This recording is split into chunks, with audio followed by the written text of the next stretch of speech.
પશુ માલિકની દાદાગીરી જોવા મળી છે। મેંગો માર્કેટ પાસે રોડ પરથી પકડેલા 5 પશુ ઢોર માલિકો છોડાવી ગયા। કાર અને બાઇકમાં આવેલા 20 થી 25 જેટલા શખ્સો પશુઓને છોડાવવા માટે આવ્યા હતા। તો પશુ નિયંત્રણ ઇન્સ્પેક્ટર દ્વારા માત્ર અરજી આપવામાં આવી છે। સ્ટાફ દ્વારા મનપાના ઉચ્ચ અધિકારીઓને જાણ પણ કરવામાં ન આવી। પોલીસ અને વિજિલન્સ સ્ટાફની હાજરીમાં ટોળાની દાદાગીરી જોવા મળી છે। રાજકોટ અમદાવાદ હાઈવે પર સમગ્ર ઘટનાનો વિડીયો સામે આવ્યો છે।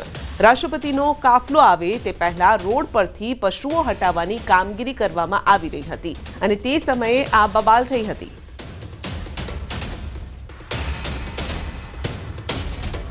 તો 20 થી 25 શખ્સો પશુઓને છોડાવવા માટે આવ્યા હતા કારણ કે રાષ્ટ્રપતિ ત્યાં પહોંચી રહ્યા હતા અને એવા સમયે રસ્તામાં અડચણરૂપ ન બને તે માટે પશુઓને દૂર કરવામાં આવી રહ્યા હતા। જ્યારે પશુઓને આ પકડવા માટે ટીમ પહોંચી ત્યારે પશુ માલિકો સાથે બબાલ થઈ હતી। વધુ અપડેટ મેળવીશું સંવાદદાતા અંકિત પાસેથી। જી અંકિત, ઢોર માલિકો અને જે ટીમ વચ્ચેની બબાલ છે, આ જો કે આ પહેલી આ બબાલ નથી, આ પ્રકારે પહેલા પણ ઘટનાઓ સામે આવી ચૂકી છે। સંધ્યા, ખાસ કરીને વાત કરવામાં આવે તો ગઈકાલે ભારતના રાષ્ટ્રપતિ દ્રૌપદી મુર્મુ છે તે સાંજના 5:30 કલાક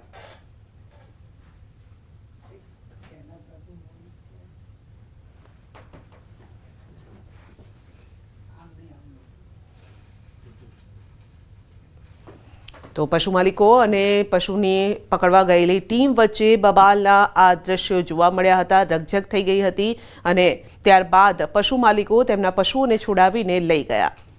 તો રીતસરની દાદાગીરી અહીં જોવા મળી હતી।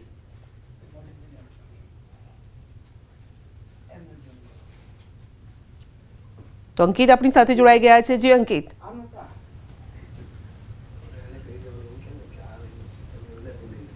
જી અંકિત, પશુ માલિકો તેમના પશુઓને છોડાવી ગયા અને ટીમ જોતી રહી ગઈ। ચોક્કસ સંધ્યા, ખાસ કરીને વાત કરવામાં તો ભારતના રાષ્ટ્રપતિ દ્રૌપદી મુર્મુ છે તે ગઈકાલે સાંજના 5:30 કલાકે હીરાસર એરપોર્ટ ખાતે આવી પહોંચ્યા હતા અને ત્યારબાદ તેમનો કાફલો છે તે બાય રોડ રાજકોટ શહેરના સર્કિટ હાઉસ ખાતે આવવાનો હતો। ત્યારે અગાઉથી જ પોલીસ દ્વારા ચુસ્ત બંદોબસ્ત છે તે ગોઠવી દેવામાં આવ્યો હતો। તેમ છતાં મેંગો માર્કેટ પાસે કેટલાક ઢોર છે તે રસ્તે રઝળતા છે તે જોવા મળ્યા હતા અને તેના જ કારણે રાજકોટ મહાનગરપાલિકાનો જે સ્ટાફ છે તેમના દ્વારા આ જે તમામ ઢોર છે તે તેમને પકડી લેવામાં આવ્યા હતા। પરંતુ તાત્કાલિક અસરથી કાર અને બાઇકમાં આવેલા 20 થી 25 જેટલા જે માલધારીઓ છે તે પશુઓને છોડાવી ગયા હોય અને સમગ્ર મામલાનો વિડીયો છે તે હાલ અત્યારે વાયરલ થયો છે। બીજી તરફ વાત કરવામાં આવે તો પશુ નિયંત્રણ ઇન્સ્પેક્ટર દ્વારા માત્ર બી ડિવિઝન પોલીસ સ્ટેશન ખાતે અરજી જ આપવામાં આવી છે। આ મામલે હજુ સુધી સત્તાવાર છે એ ફરિયાદ નથી નોંધાવવામાં આવી। તો બીજી તરફ વાત કરવામાં આવે તો રાજકોટ મહાનગરપાલિકાના જે સ્ટાફ છે તેમના દ્વારા ઉચ્ચ અધિકારીઓને બનાવ સંદર્ભે વાતચીત છે, જાણ છે તે પણ કરવામાં આવી છે અને પોલીસ અને વિજિલન્સ સ્ટાફની હાજરીમાં ટોળાની આ પ્રકારની દાદાગીરી છે તે ફરી એક વખત સામે આવી છે। જી, જો કે જે કાલની ઘટના છે તેમાં તો રાષ્ટ્રપતિ આવી રહ્યા હતા અને એ સમયે જે આ પ્રકારની ઘટના ઘટી હતી કારણ કે રસ્તા પર અડચણરૂપ ન બને તે માટે રોડ ક્લિયર કરવાની જવાબદારી હોય છે। પરંતુ સામાન્ય દિવસોમાં પણ આ પ્રકારની ઘટનાઓ બનેલી છે અને ફક્ત રાજકોટ જ નહીં, અન્ય શહેરોમાં પણ આ પ્રકારની ઘટનાઓ બનતી હોય છે। ત્યારે આનાથી ખ્યાલ આવે છે કે પશુ માલિકોની દાદાગીરી કેટલી હદે છે કારણ કે ટીમ ઊભી હોય છે, પોલીસ પણ ત્યાં હોય છે, તેમ છતાં પણ તેઓ બેરોકટોક પોતાના પશુઓને છોડાવીને લઈ જાય છે। એની જગ્યાએ તેઓ જે જગ્યાએ રાખવાના હોય પશુઓને ત્યાં નથી રાખતા પરંતુ રખડતા રેઢા મૂકી દે છે। સંધ્યા, ખાસ કરીને વાત કરવામાં આવે તો રાજકોટ મહાનગરપાલિકા દ્વારા એનિમલ હોસ્ટેલની પણ વ્યવસ્થા છે તે કરવામાં આવી છે। જે પણ માલધારીઓ છે તે પોતાના પશુઓને ઘરે ન સાચવી શકતા હોય, વાડામાં ન બાંધી શકતા હોય તેમના માટે એનિમલ હોસ્ટેલની પણ વ્યવસ્થા કરવામાં આવી છે। પરંતુ તેમ છતાં છાસવારે આ પ્રકારના બનાવો છે તે સામે આવતા રહે છે। જી, આપનો આભાર। આ તરફ વડોદરામાં રખડતા ઢોરના ત્રાસના ખતરનાક સીસીટીવી સામે આવ્યા છે। દ્રશ્યોમાં જોઈ શકાય છે કે વિફરેલા 2 ઢોર એક વ્યક્તિને ફંગોળી રહ્યા છે અને આ શખ્સ અન્ય કોઈ નહીં પરંતુ પાલિકાના ઢોર શાખાના કર્મચારી છે। બપોરે ઢોર શાખાની ટીમ વારસિયા વિસ્તારમાં ફરજ પર હતી અને ત્યારે આ કર્મચારીના પગમાં ગાયને પકડવાની દોરી ફસાઈ ગઈ હતી। ત્યારબાદ આ કર્મચારી રોડ પર લાંબા અંતર સુધી ઢસડાયા હતા, ગંભીર રીતે ઈજાગ્રસ્ત થયા હતા। વ્યક્તિને એસએસજી હોસ્પિટલમાં સારવાર માટે પણ ખસેડ્યા હતા। તો સમગ્ર ઘટનાના સીસીટીવી વાયરલ થયા છે। પાલિકામાં ચકચાર મચી ગઈ છે। તો રખડતા ઢોરનો આતંક કઈ હદે છે તે આપ જોઈ શકો છો. તો બે રખડતા ઢોર દોડાદોડ કરી રહ્યા છે અને જે દોરડું છે તે એક વ્યક્તિના પગમાં ફસાઈ ગયું છે અને એ વ્યક્તિ પણ ઢસડાવવા લાગ્યો હતો. તો વડોદરાના આ દ્રશ્યો છે, કોઈ ફિલ્મના આ દ્રશ્યો નથી. સામાન્ય રીતે ફિલ્મમાં આ પ્રકારના દ્રશ્યો જોવા મળતા હોય છે. અંકલેશ્વર જીઆઈડીસીમાં ખુલ્લી કાંસમાં આખલો ખાબક્યો છે. તો આ ઘટના બની છે અને આ અંગે જાણ થતાં અંકલેશ્વર હાઉસિંગ એસોસિએશન દ્વારા તાત્કાલિક ડ્રેનેજ વિભાગના ચેરમેનને જાણ કરાઈ અને જેના પગલે ફાયર બ્રિગેડના સ્ટાફે પહોંચીને રેસ્ક્યુ ઓપરેશન હાથ ધર્યું હતું. તો ભારે જહેમત બાદ આખલાને વરસાદી કાંસમાંથી બહાર કાઢવામાં આવ્યો હતો. ઉલ્લેખનીય છે કે અહીં ખુલ્લી ગટરના કારણે ભવિષ્યમાં મોટો અકસ્માત થવાની શક્યતાને જોતા ગટર બંધ કરવાની માંગ કરવામાં આવી છે. ગીર સોમનાથની વાત કરીએ તો દરિયાઈ માર્ગેથી થતી દારૂની હેરાફેરી ઝડપાઈ છે. દારૂની હેરાફેરી પર નવા બંદર મરીન પોલીસનો સપાટો. મોટી માત્રામાં વિદેશી દારૂ ઝડપી પડાયો છે અને અંદાજે 200 પેટી વિદેશી દારૂ ઝડપાયો છે. તો બોટમાં સવાર 6 થી વધુ ખલાસીઓની ધરપકડ કરાઈ છે. દારૂ ઝડપાતા બુટલેગરોમાં ફફડાટ છે. તો આપ જોઈ શકો છો કે કઈ રીતે હવે આ દારૂની હેરાફેરી પણ થતી જોવા મળી રહી છે. દરિયાઈ માર્ગે દારૂની હેરાફેરી થઈ રહી છે. 6 જેટલા લોકો તેમાં જોવા પણ મળી રહ્યા છે. નવા બંદર મરીન પોલીસે કાર્યવાહી કરી છે. 200 પેટી વિદેશી દારૂ ઝડપી લીધો છે. ખેડામાં બેફામ ડમ્પરના કારણે સર્જાયો છે અકસ્માત. જી હા, કપડવંજના સીલિંગ સેન્ટર પાસે અકસ્માત સર્જાયો છે. રોડ ઉપર પડેલા જેસીબીને પાછળ ડમ્પરે ટક્કર મારી હતી અને ડમ્પરે ટક્કર મારતા જેસીબી શ્રમજીવીઓ પર ફરી વળ્યું હતું. ફૂટપાથ પર સૂઈ રહ્યા હતા શ્રમજીવીઓ અને 3 શ્રમજીવીઓ પૈકી 2ના ઘટના સ્થળે મોત થયા છે. જેસીબી ચાલક અને ડમ્પર ચાલક ત્યાંથી ફરાર થઈ ગયો છે.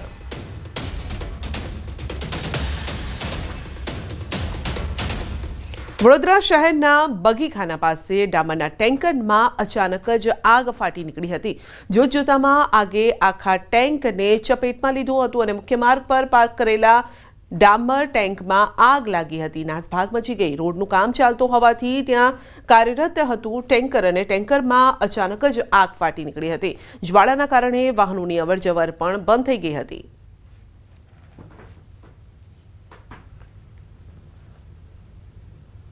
ઉત્તર પ્રદેશના હમીરપુરમાં રફતારના રાક્ષસો બેફામ બન્યા છે. બેફામ કાર ચાલકે વિદ્યાર્થીઓ પર હુમલો કર્યો અને રસ્તા પર જઈ રહેલ 2 વિદ્યાર્થીઓને કાર ચાલકે ટક્કર પણ મારી. સમગ્ર અકસ્માતની ઘટના સીસીટીવીમાં કેદ થઈ છે. તો સ્થાનિક લોકોએ બંને ઇજાગ્રસ્ત વિદ્યાર્થીનીઓને સારવાર અર્થે હોસ્પિટલ ખસેડી. પોલીસે સીસીટીવીની મદદથી કાર ચાલકને ઝડપવાની કામગીરી પણ હાથ ધરી છે.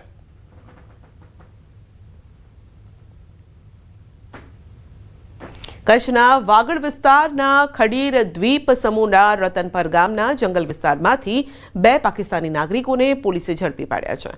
જાણવા મળ્યા મુજબ આ બંને પાકિસ્તાનના થરપારકર જિલ્લાના રહેવાસી છે. પ્રેમી યુગલ હોવાનું સામે આવ્યું છે, જેઓ ગેરકાયદેસર રીતે આંતરરાષ્ટ્રીય સરહદ ઓળંગીને ભારતમાં પ્રવેશ્યા હતા. રતનપર ગામના જંગલ વિસ્તારમાં તળાવ પાસે લાકડા કાપતા મજૂરોએ આ બંનેને શંકાસ્પદ હાલતમાં જોયા હતા. તાત્કાલિક સરપંચને જાણ કરી સરપંચ દ્વારા ખડીર પોલીસને જાણ કરાઈ હતી. ખડીર પોલીસે સ્થળ પર પહોંચી બંનેને કસ્ટડીમાં લીધા અને ખડીર પોલીસ તેમજ વિવિધ એજન્સી દ્વારા તપાસ પણ હાથ ધરાઈ છે.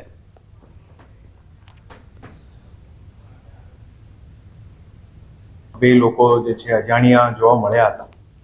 એ જે બંને વ્યક્તિનું જ્યારે ત્યાં ગામવાળા લોકો જોયો ત્યારે પોલીસને જાણ કરી. પોલીસ દ્વારા તાત્કાલિક ત્યાં પહોંચીને એ લોકોની પૂછપરછ ચાલુ કરવામાં આવી. એ બંને જે લોકો છે એ પાકિસ્તાનના રહેવાસી છે. એમાં એક છોકરો અને એક છોકરી છે અને એ બંને ત્યાં થારપારકર જે એરિયા છે એ ત્યાંના એક ગામના વતની છે.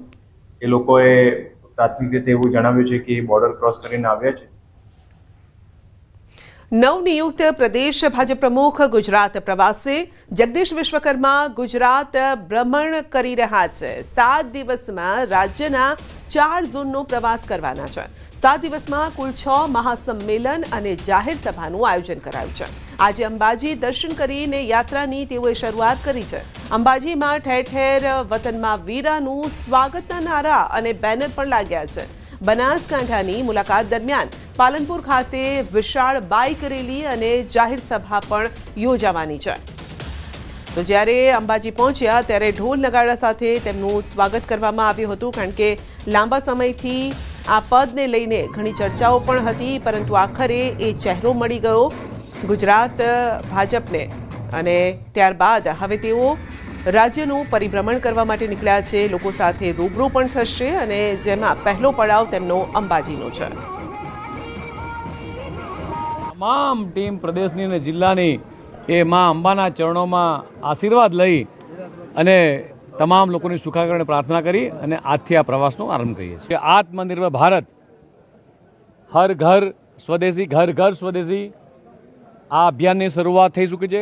જગદીશભાઈ વિશ્વકર્મા એ મૂળતઃ બનાસકાંઠાના નિવાસી છે અને મા અંબા ભગવતી શક્તિપીઠના દર્શન કરી ગુજરાતની અંદર ભારતીય જનતા પાર્ટીનું મજબૂત સંગઠનને ઓર મજબૂત બનાવી માન્ય પ્રધાનમંત્રી શ્રી નરેન્દ્રભાઈ મોદી સાહેબના જે વિકસિત ભારતના સંકલ્પ પૂરા કરવા માટેનો એમનો જે પ્રણ છે એના માટે આજથી એમને શરૂઆત કરી રહ્યા છે. ભાજપના નવનિયુક્ત પ્રમુખ જગદીશ વિશ્વકર્મા આજે અંબાજીની મુલાકાતે છે. અંબાજીના દર્શન કરી આ પ્રવાસની શરૂઆત કરી છે. આપ દ્રશ્ય જોઈ રહ્યા છો કે મા અંબાના આશીર્વાદ લીધા છે. તેમની સાથે ભારતીય જનતા પાર્ટીના નેતાઓ જે છે તે જોવા મળી રહ્યા છે. મહત્વનું એ છે કે ઉત્તર ગુજરાતના પ્રવાસની નવનિયુક્ત પ્રમુખ બન્યા બાદ શરૂઆત થઈ ચૂકી છે. ત્યારે આપણી સાથે રજનીભાઈ પટેલ છે, તેમની સાથે વાત કરીશું. રજનીભાઈ, ઉત્તર ગુજરાતના પ્રવાસની શરૂઆતમાં અંબાના આશીર્વાદ લીધા. આજે માનનીય પ્રમુખશ્રીએ અંબાજીના દર્શન કરીને યાત્રાની શરૂઆત કરી છે.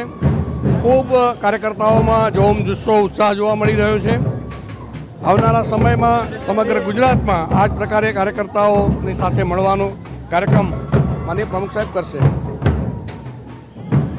ઉત્તર ગુજરાતમાં કેટલો બુસ્ટઅપ સમાન આ પ્રવાસ જોવામાં આવી રહ્યો છે? ઉત્તર ગુજરાતમાં જ્યારે શરૂઆત છે ત્યારે ખૂબ જ ઉત્સાહ કાર્યકર્તાઓમાં, પ્રજાજનોમાં જોવા મળી રહ્યો છે. આજે મા અંબાના દર્શન કરીને જ્યારે યાત્રાની શરૂઆત થઈ રહી છે ત્યારે માતાજીના આશીર્વાદ એ એમના ઉપર સદાય રહે અને જે સેવા કરવા માટે તેઓ તત્પર છે એમાં એમને સફળતા મળે. તો સેવા કરવા માટે જે તત્પરતા દાખવી રહ્યા છે તેમાં તેમને મળે તે પ્રકારની વાત છે. આ નિજ મંદિર તમે જોઈ રહ્યા છો અંબાજીનું, કે ત્યાં અત્યારે હાલ જગદીશ વિશ્વકર્મા પહોંચ્યા છે અને ત્યાં દર્શન પૂજન અર્ચન જે છે તે કરતા નજરે પડી રહ્યા છે. તેમની સાથે ભારતીય જનતા પાર્ટીના નેતાઓ જે છે તે પણ જોવા મળી રહ્યા છે. મહત્વનું એ છે કે ઉત્તર ગુજરાતના પ્રવાસની આજ શરૂઆત થવાની છે ત્યારે મા અંબાના આશીર્વાદથી આ પ્રવાસની શરૂઆત થવાની છે. ત્યારબાદ અહીંથી રૂટની વાત કરીએ તો અંબાજી, મહેસાણા સહિતના 3 જિલ્લાનો પ્રવાસ જે છે તે જોવામાં આવી રહ્યો છે. નિલેશ સોસા સાથે ગૌતમ શ્રીમાળી, ન્યૂઝ 18 ગુજરાતી, અંબાજી. નવનિયુક્ત પ્રદેશ પ્રમુખનો આજથી પ્રવાસનો શુભારંભ થઈ રહ્યો છે. 4 ઝોન ગુજરાતના છે તેમાં પ્રવાસ કરવાના છે. અંબાજીથી આ પ્રવાસની શરૂઆત થઈ રહી છે, એટલે કે અંબાજી માતાના દર્શન કરી રહ્યા છે, પૂજન અર્ચન કરવામાં આવી રહ્યું છે અને ત્યારબાદ આ પ્રવાસની શરૂઆત જે છે તે કરવામાં આવી રહી છે. મહત્વનું એ છે કે આજે મા અંબાના આશીર્વાદ લેવામાં આવ્યા છે. અંબાના આશીર્વાદ બાદ આ પ્રવાસનો શુભારંભ કરવામાં આવી રહ્યો છે. આપ દ્રશ્યમાં જોઈ રહ્યા છો કે નવનિયુક્ત પ્રદેશ પ્રમુખ જગદીશ વિશ્વકર્મા જે છે તે યજ્ઞકુંડ, જે અંબાજી યજ્ઞશાળા છે ત્યાં તેઓ પૂજન અર્ચન કરી રહ્યા છે. ભારતીય જનતા પાર્ટીના આ પ્રમુખનો આ પ્રથમ પ્રવાસ છે, જેની શરૂઆત એટલે કે એમના હોમટાઉન બનાસકાંઠા તેમનું મુખ્ય હોમટાઉન છે અને હોમટાઉનમાં આવતા મા શક્તિપીઠના દર્શન કરી અંબાના આશીર્વાદ લઈને આ પ્રવાસનો શુભારંભ કરવામાં આવી રહ્યો છે અને તેની શરૂઆત થઈ ચૂકી છે. નિલેશ સોસા સાથે ગૌતમ શ્રીમાળી, ન્યૂઝ 18 ગુજરાતી, અંબાજી. બનાસકાંઠાની બનાસ ડેરીની એક બેઠકનું મતદાન. દાંતા મામલતદાર કચેરી ખાતે મતદાન. 9 વાગ્યાથી આ મતદાનની પ્રક્રિયા શરૂ કરાઈ છે. દાંતા બેઠક ઉપર 85 મતદારો દ્વારા મતદાન. વર્તમાન ડિરેક્ટર દિલીપસિંહ બારડ અને અમરતજી ઠાકોર વચ્ચે દાંતા બેઠક માટે જંગ જામ્યો છે. બનાસ ડેરીની 15 બેઠકો બિનહરીફ થઈ છે.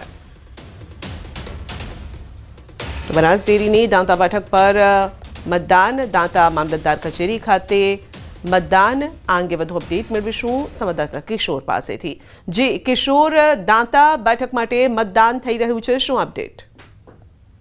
સંધ્યા ચોક્કસથી 16 બેઠકોમાંથી 15 બેઠક વિનરિત થઈ હતી, પરંતુ માત્ર એક 10 બેઠક પર જ અત્યારે મતદાન થઈ રહ્યું છે, કારણ કે વર્તમાન ડિરેક્ટર દિલીપસિંહ બારડને ભાજપ દ્વારા મેન્ડેટ આપવામાં આવ્યું હતું અને અમરતજી પરમાર જે ઠાકોર સમાજમાંથી આવે છે તેમને મેન્ડેટ આપવામાં આવ્યું હતું અને વર્તમાન ડિરેક્ટર જે હતા દિલીપસિંહ બારડ તેમના દ્વારા ફોર્મ પરત ના ખેંચવામાં આવતા આ બેઠક પર અત્યારે ચૂંટણી યોજાઈ રહી છે। મતદાન શરૂ થઈ ચૂક્યું છે અને આ દાતા બેઠક માટે માત્ર 85 મતદારો છે, પરંતુ ચૂંટણી અધિકારીનું કહેવું છે કે સાંજે 5 ના ટકોરે જ મતદાન થશે। 5 વાગ્યા સુધી મતદારોની રાહ જોવામાં આવશે। આમ ગણતરીના કલાકોમાં મતદાન પૂર્ણ થઈ જશે અને આવતીકાલે જે છે તે આવતીકાલે જે પરિણામ જાહેર કરવામાં આવશે બનાસકાંઠા કલેક્ટર કચેરી ખાતે આવતીકાલે મતગણતરી થશે અને મતગણતરી બાદ પરિણામ જાહેર થશે। સંધ્યા જી, આપનો આભાર।